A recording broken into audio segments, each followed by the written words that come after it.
Hi, I'm Jane. I love to garden. I live in Utah up against the Wasatch Mountains. I love this time of year. Mid-May all the way through the season. Every time you come outside, there is something different blooming.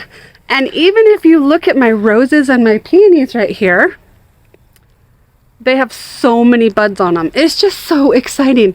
It took the season a little bit longer to start. Usually by my birthday, which is in the beginning of May, I have tons of stuff. And this year it took about 2 more weeks to finally get some color. So I really hope you enjoy this video of me just showing you lots and lots of blooms.